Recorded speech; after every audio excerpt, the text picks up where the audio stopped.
जय हिंद दोस्तों, नमस्कार। स्वागत है आपका सिलेक्शन गुरुजी ऑनलाइन चैनल पर।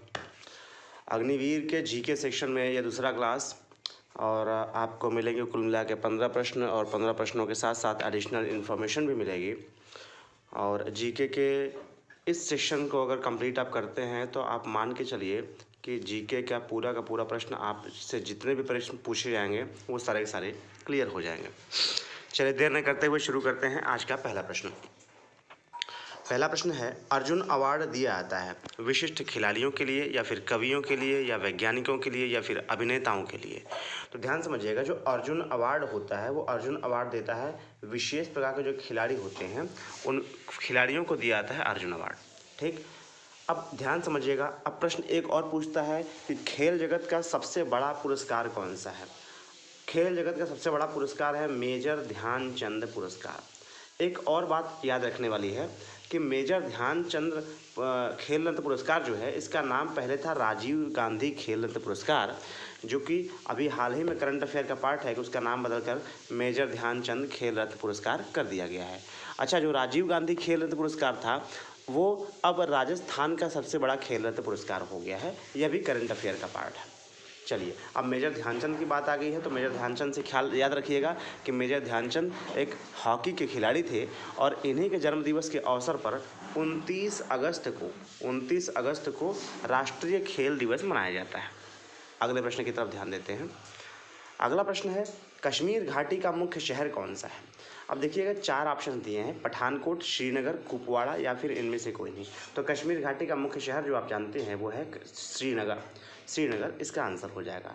अच्छा, कश्मीर घाटी से आपको याद आना चाहिए कि भाई जम्मू कश्मीर एक राज्य था हमारे भारत देश का, जो कि अब 2 भागों में तोड़कर इनको केंद्र शासित प्रदेश बना दिया गया है। इसलिए हमारे देश में अब राज्यों की संख्या हो गई है 28। अगला प्रश्न देखते हैं। अगले प्रश्न में कह रहे हैं, किस देश को मध्यरात्रि के सूर्य का देश कहा जाता है। मध्यरात्रि का सूर्य कहा जाता है नॉर्वे को। किसको? नॉर्वे को। नॉर्वे एक देश है, कैपिटल है ओस्लो। ध्यान से लिखिएगा, नॉर्वे की कैपिटल है ओस्लो और करेंसी है क्रोन। Norway, Oslo, crown. ठीक है, तो किस देश के मध्यरात्रि को सूर्य का देश कहता है तो आप कहेंगे नॉर्वे को। नॉर्वे, ओस्लो, क्रोन हो जाएगा। एक ऑप्शन दिया है जापान, तो जापान, टोक्यो, येन हो जाएगा। जापान की राजधानी टोक्यो, करेंसी क्या हो जाएगा? येन हो जाएगा। अगला प्रश्न देखते हैं। अगले प्रश्न में कह रहे हैं, सत्यमेव जयते कहाँ से लिया गया है। मुंडकोपनिषद, यहाँ पे मिसप्रिंट हुआ है, यह मुंडकोपनिषद होगा। मुंडकोपनिषद, ऋग्वेद, न्यायसूत्र या फिर सामवेद। ध्यान समझिएगा, जो सत्यमेव जयते है ये अथर्ववेद से लिया गया है। अथर्ववेद में मुंडकोपनिषद है और यह अथर्ववेद के मुंडकोपनिषद से लिया गया है। तो ऑप्शन नंबर ए सही हो जाएगा। सत्यमेव जयते कहाँ से लिया गया है? मुंडकोपनिषद से लिया गया है। अब बात आ गई है अगले ऑप्शन में ऋग्वेद का। तो ध्यान समझिएगा, ऋग्वेद जो है चारों वेदों में, वेदों की संख्या 4 है और वेद का शुद्ध अर्थ होता है ज्ञान, और वेदों की संख्या होती है 4, ऋग्वेद, सामवेद, यजुर्वेद और अथर्ववेद। तो अंतिम जो वेद है अथर्ववेद, उस अथर्ववेद में ही सत्यमेव जयते का वर्णन किया गया है। आगे देखते हैं, चिल्का झील कहाँ स्थित है। उड़ीसा, बिहार, मध्य प्रदेश या इनमें से कोई नहीं। ध्यान से समझिएगा, ये जो चिल्का झील है, ये झील जो है भारत के सबसे बड़े खारे पानी की झील कही जाती है चिल्का झील को, और ये अवस्थित है उड़ीसा में। कहाँ है? उड़ीसा। उड़ीसा की राजधानी है भुवनेश्वर। मुख्यमंत्री यहाँ के हैं नवीन पटनायक। ठीक है। अच्छा, अगला है बिहार। तो बिहार का राजधानी है पटना, बिहार के मुख्यमंत्री हैं नीतीश कुमार। अगला ऑप्शन है मध्य प्रदेश। मध्य प्रदेश की राजधानी भोपाल, मुख्यमंत्री हैं शिवराज सिंह चौहान। चलिए अगले प्रश्न में ध्यान देते हैं। मिजोरम की राजधानी क्या है। अब मिजोरम की राजधानी पूछ दिया है तो आपने कहा आइजोल, शिलोंग, इम्फाल, इनमें से कोई नहीं। तो मिजोरम की राजधानी हो जाएगी आइजोल। आइजोल सही आंसर है। मिजोरम की राजधानी आइजोल है और मिजोरम के मुख्यमंत्री जो हैं वो हैं जोरमथंगा। कौन है? जोरमथंगा। एक ऑप्शन आ रहा है शिलोंग। तो शिलोंग जो है मेघालय की राजधानी शिलोंग है। इम्फाल है, मणिपुर की राजधानी इम्फाल है। अगला प्रश्न, बिहू किस राज्य का परंपरागत नृत्य है, यानी लोक नृत्य भी कह सकते हैं इसको। तो असम एक राज्य है, असम का जो लोक नृत्य है वो कौन सा हो जाता है, बिहू हो जाता है।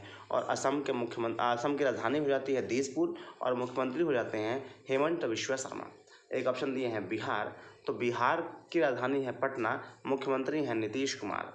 ऑप्शन है एक पंजाब, पंजाब की राजधानी चंडीगढ़ और मुख्यमंत्री हो जाएंगे भगवंत सिंह मान। अगला प्रश्न देखिएगा, लंदन किस नदी के किनारे स्थापित है, जेम्स, टेम्स, हेम्स या थेम्स।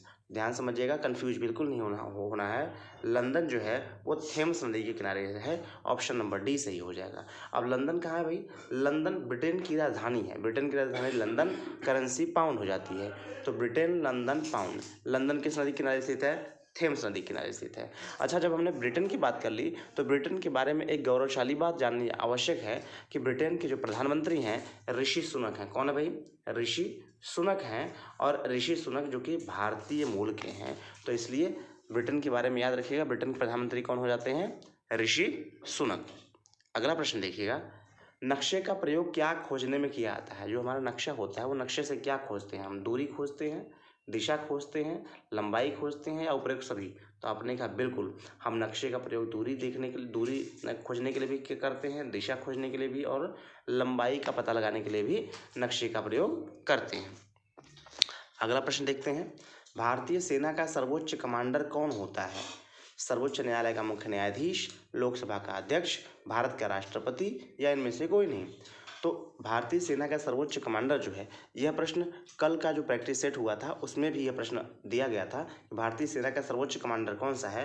तो आप कहेंगे भारतीय सेना का सर्वोच्च कमांडर जो होता है वो हमारे भारत का राष्ट्रपति होता है, जिसका उल्लेख अनुच्छेद 52 में होता है। उसके चुनाव की प्रक्रिया अनुच्छेद 54 में होती है और उस पर महाभियोग की प्रक्रिया अनुच्छेद 61 के अंतर्गत लगाया जाता है। अध्यादेश जारी करने का जो पावर होता है राष्ट्रपति के पास वो 123 में होता है और वह भारत के मुख्य न्यायाधीश से परामर्श लेता है 143 अनुच्छेद के तहत। अगला प्रश्न देखते हैं, अगला प्रश्न कह रहा है विश्व में सबसे बड़ा महासागर कौन सा है, सबसे गहरा महासागर। तो सबसे गहरा महासागर है प्रशांत महासागर। सबसे गहरा महासागर कौन सा है, प्रशांत महासागर। अगला प्रश्न कह रहे हैं भारत ने गोवा को पुर्तगालियों से कब आज़ाद कराया था। अप्रैल में 1961 ईस्वी में भारत ने गोवा को पुर्तगालियों से पूरी तरीके से मुक्त करा दिया था।